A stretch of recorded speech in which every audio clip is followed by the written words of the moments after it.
Om Namo Bhagavate Vasudevaya. Om Namo Bhagavate Vasudevaya. Om Namo Bhagavate Vasudevaya.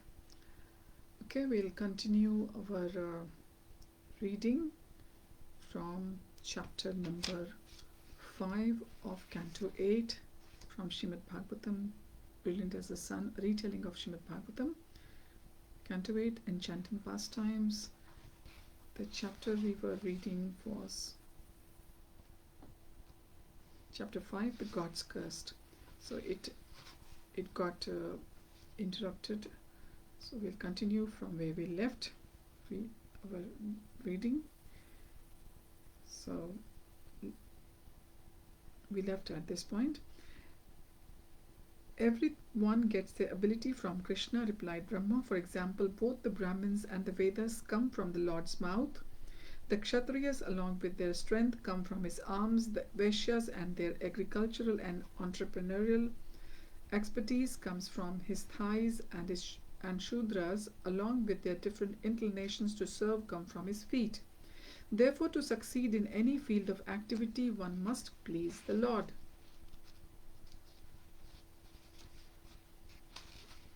Surya looked thoughtful. How about sinful people? Do they also get their inclinations from Vishnu? Yes, everything, whether good or bad or neutral, comes from Vishnu. For example, greed is generated from his lower lip, affection from his upper lip, bodily luster from his nose, kindness towards animals comes from his touch, Yamaraj, the Lord of Death, comes from his eyebrows, and eternal time from his eyelashes. Suffice it to say that the Lord's creative energy produces this material world. That is why it is inconceivable. Not only is the working of the entire universe baffling, but even our body's function is bewildering. We should stop trying to control the material world, but rather determine to leave it. One of the Ashwini Kumar brothers said, "Why should we reject the Lord's wondrous creation? Because both the great sages and Krishna himself advises us to do so," said Brahma. Brahma surveyed the group of bedraggled gods kneeling before him. Even if we cannot see him, even if he does not speak to us, we must offer him our obeisance.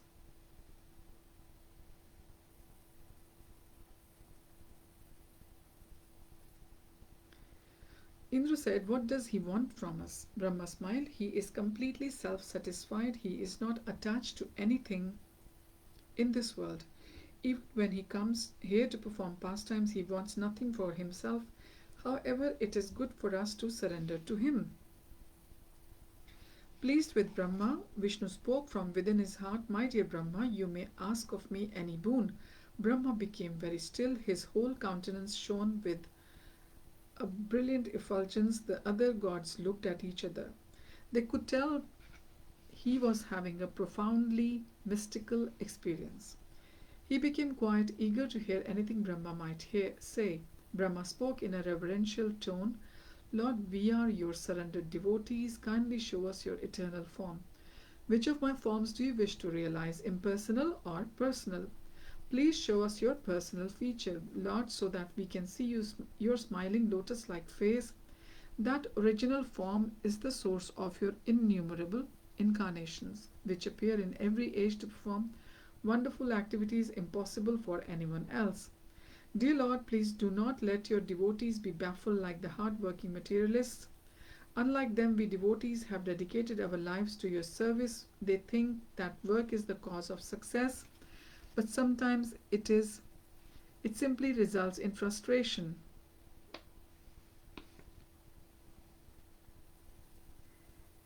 We devotees know that by your grace all things are possible. You are so affectionate to anyone who serves you that you offer them the greatest result, even for a little service rendered. As pouring water on a tree's root benefits the entire tree, satisfying you is sufficient to benefit all beings. Conversely, without pleasing you, even doing one's prescribed duty perfectly is useless." Brahma bowed his head. "My Lord, since you are unlimited, we cannot fully understand you. Therefore, I do not know whether you will fulfill our desires, but we offer you our obeisance in all circumstances. The Lord spoke to Brahma from within his heart, or possibly you offer respect because you think I am merciful and will certainly fulfill your desires. Brahma bowed his forehead. My Lord, I know that out of your mercy you sometimes do and sometimes do not fill your devotees' material desires, depending on what is best for their spiritual advancement. Why pray to me if you think I may not fulfill your desire? Brahma's face broke into a childlike smile. I know that those in the mode of goodness are meant to be prominent in this current era, and that you manage the mode of goodness. Therefore, I think there is a good chance you will support the gods who are in mode of goodness. And with this, chapter 6, God's curse, the God's cursed comes to an end. Now we'll begin chapter number 6. Sorry, we finished chapter number 5 now, the God's curse, and now we'll begin chapter number 6, the truce. A dazzling light blinded the gods. They could not see the sky or anything in any direction. They could not even see themselves. Surya called out, "Where is the light coming from?" "We thought it was you," another god replied. "This is thousands of times more powerful than my rays." Brahma calmed the startled gods. "This is Lord Kshirodakshai Vishnu's bodily radiance. Pleased by our prayers, he is appearing before us." "How do you know?" called out Indra. "I can't see him. This light has completely blinded me." Other gods called out, "Same with me." "Well, I can see him," said Brahma. "So can I," said Shiva. Brahma and Shiva took turns describing the vision before them for the benefit of the other gods. "His beauty is without blemish and his complexion is blackish like markat gem," said Brahma. Shiva added, "His eyes are a reddish hue like the whirl of a lotus flower, and his garments are yellow like molten gold." Brahma said, "His entire body is gorgeously decorated, and a charming smile and attractive eyebrows enhance his beauty." "Please describe the Lord's decoration," said one of the gods. Shiva said, "His head is crowned with a bejeweled helmet, his cheeks are adorned with earrings, and he wears a belt on his waist." Brahma added, "He has bangles on his arms, a necklace on his chest, and ankle bells on his legs." Shiva said, "He is bedecked with flower garlands, and his neck is decorated with the kaustubh gem. Look, he has the goddess of fortune on his chest." Yes, I see," said Brahma, "and see how his personified weapons like the chakra worship him." "Yes," said he. This and the other gods' eyes became accustomed to the glare, and they too could see Vishnu. All the gods, including Brahma and Shiva, fell to the ground to offer their prostrated obeisance, or like we say, dandavats. Rising to his knees, Brahma spoke in a love-choked voice. "Dear Lord, you are never born but always appear in your wondrous incarnations. You exist eternally in your transcendental form, the source of a boundless ocean of eternal spiritual bliss." Suddenly a spectacular vision manifested before him. Gasping in surprise, Brahma said, I can see the entire universe, including myself and all other gods, in your body. How amazing! You are certainly superior to all, since everything is ultimately under your direction. Those who desire their good fortune must worship you." Vishnu smiled. "All you gods are also important. Many people like to worship you." Brahma realized Vishnu was testing him. "My lord, only you are fully independent." Or like we say, God is Swarat.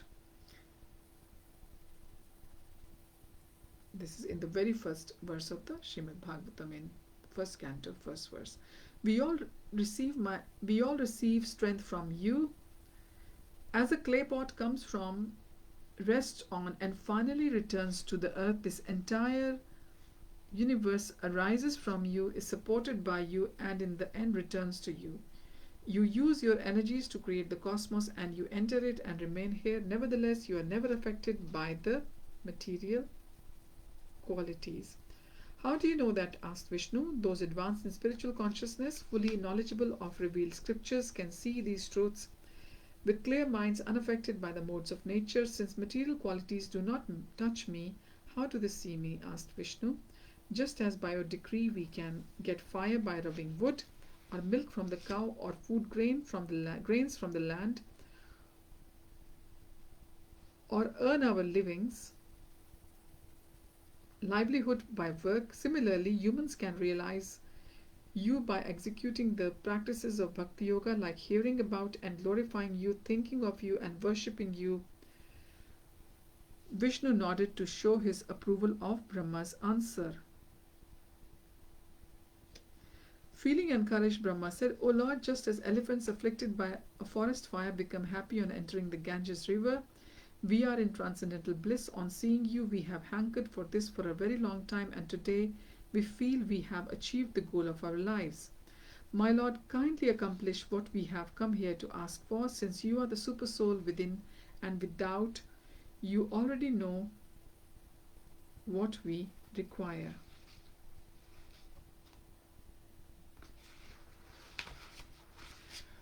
Vishnu smiled. Because of humility you think you do not know how to accomplish your desires, thus you are leaving the matter to my discretion.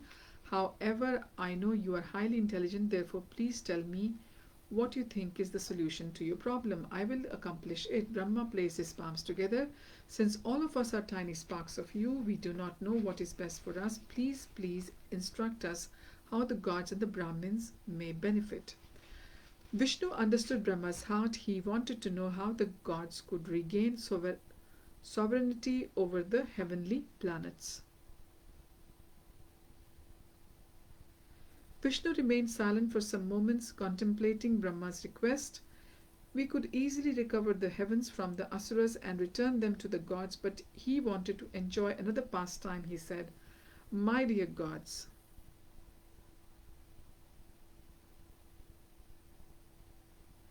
please listen with great attention, for what I am about to say will bring you great fortune. Since the asuras are presently stronger than you, you should form a truce with them. So Brahmaji,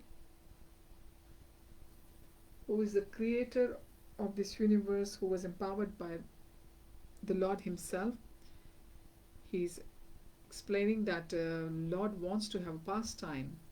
So, and the pastime is between the suras and the asuras taking part, and Krishna wants to be part of it, Vishnu wants to be part of it, and Brahmaji suggesting that there should be truce with the asuras. Indra grasped. A truce, my lord, they are our mortal enemies. Vishnu replied, sometimes you have to make peace with your enemies to fulfill your interests. Indra bowed his head in acquiescence, and Surya said, how will an alliance with the asuras help us? Vishnu smiled. Together you will be able to produce a life-giving nectar or amrit, which will make anyone who drinks it immortal.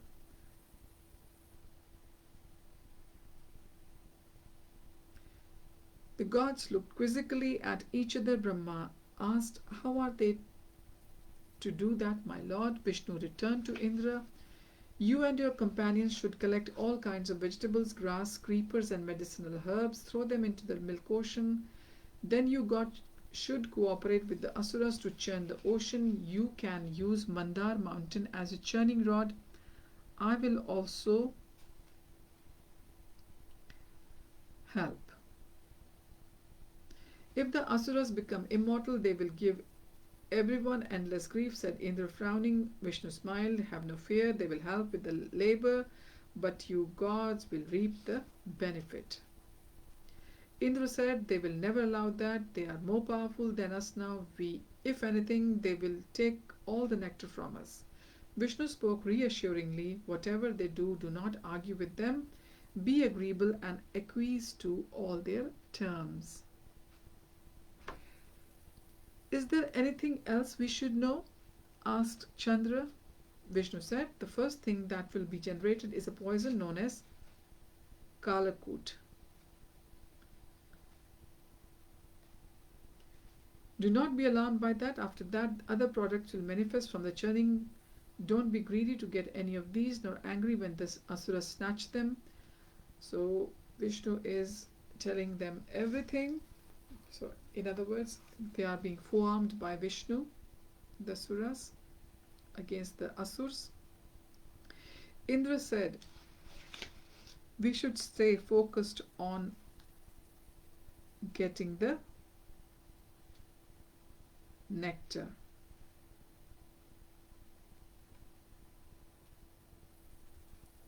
Exactly, said Vishnu, and then disappeared from their presence. Brahma and Shiva called out, all glories to Lord Vishnu, and prostrated themselves in obeisance. Then they left for their abodes. Indra and his party returned to Amravati, which Bali now ruled. They walked in on foot, carrying baskets of fruits and flowers for offerings for the Asura king. His guards at the gate of Amravati arrested them and took them before their leader. Bali sat surrounded by his chief commanders, shining and with splendor, having conquered the universe. Seeing the gods kneeling before him, holding up their offerings, he laughed. So, Indra, you have come to accept me as your lord?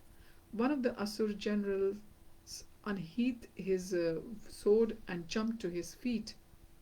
My lord, it is not wise to trust these gods, better to kill them immediately.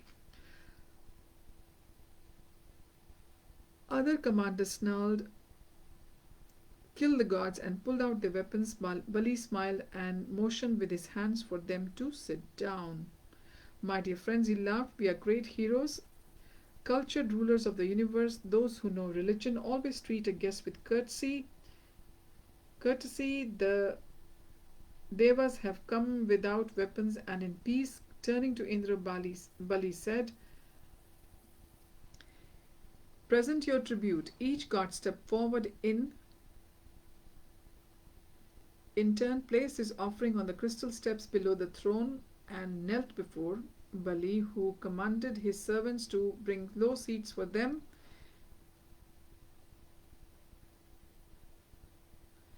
When they were all seated, Indra addressed Bali respectfully, O great King Bali, you are indeed a great hero, as the son of the great Asur Lord Virochan, and the grandson of the exalted devotee Prahlad.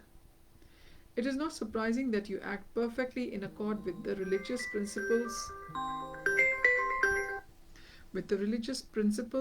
Please accept these gifts from us who are your sincere admirers. Bali laughed and turned to his generals. Did you hear that, my sincere admirers?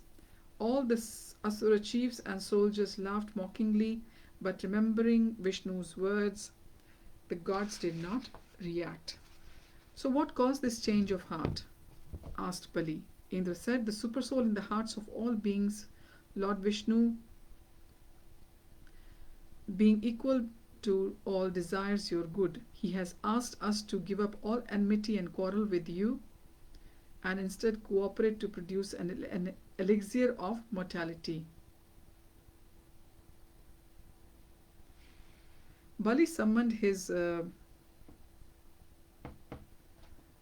chief ministers Shambhara and Arishtanemi to come closer.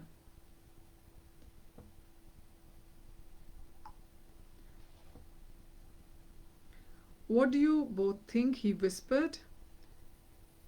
Look at them, said Shambhara. They are weak and are no match for us. We can use them to get the nectar and then take it all ourselves, added Arishtanemi. So both sides are thinking according to what they see or what they know.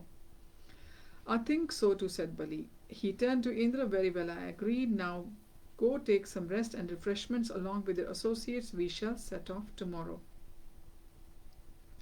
Early the next morning, Bali deployed a couple of his trusted aides to collect the various ingredients Vishnu had specified. Meet us on the shore of the milk ocean, he told them. Then he, his generals, and the gods rode on swift mounts to the golden base of Mandar mountain. There, with all their strength, they worked together to uproot the vast mountain. With loud heroic cries, they labored valorously to carry it to the milk ocean. After transporting the hill a long distance, they became exhausted. Unable to take it any further, they tried to place it down. The mountain, however, toppled over on its side, crushing many gods and asuras to death. Bloodied and bruised, Bali stormed up to Indra, sitting dazed on the ground. I should never have trusted you. You have lured us to your destruction. Indra stood up with gentle words, tried to calm Bali. If I tricked you to your destructions, then I have done the same to myself. Look how many hundreds of gods lie dead. Tears welled in his eyes. Some of my closest companions have been crushed to death. Just then the whole sky became illuminated with that brilliant light. Gods and asuras alike shielded their eyes from the blinding effulgence. As Indra squinted up, he saw Vishnu seated on Garuda's back, surveying the damage. As his glance swept over the dead and wounded gods and asuras, their injuries healed and they were all revived. They rose as if from sleep, feeling refreshed. So Vishnu revived all the dead gods and the dead asuras. Descending from Garuda, Vishnu quickly lifted the mountain with one hand and placed it on Garuda's back. Then, accompanied by the cheering gods and asuras, he went to the milk ocean. When they arrived, Vishnu commanded Garuda to place Mount Mandar by the water and then depart. Garuda knelt before Vishnu. Allow me to help more, my lord. Vishnu smiled affectionately at Garuda. O mighty eagle,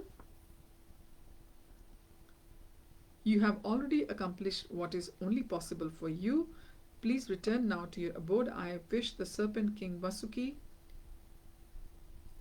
to become the churning rope. If you are here, he will be reluctant to show himself, because as we know, eagle and the snake, they are enemies. Bowing to his lord, Garuda spread his mighty wings and ascended to the spiritual world. So with this, chapter 6, the truce, comes to an end. We will start reading from chapter 7 next time. Shiva drinks poison. Thank you for joining. Hari Tat Sat. Hare Krishna. Srila Prabhupada ki Jai.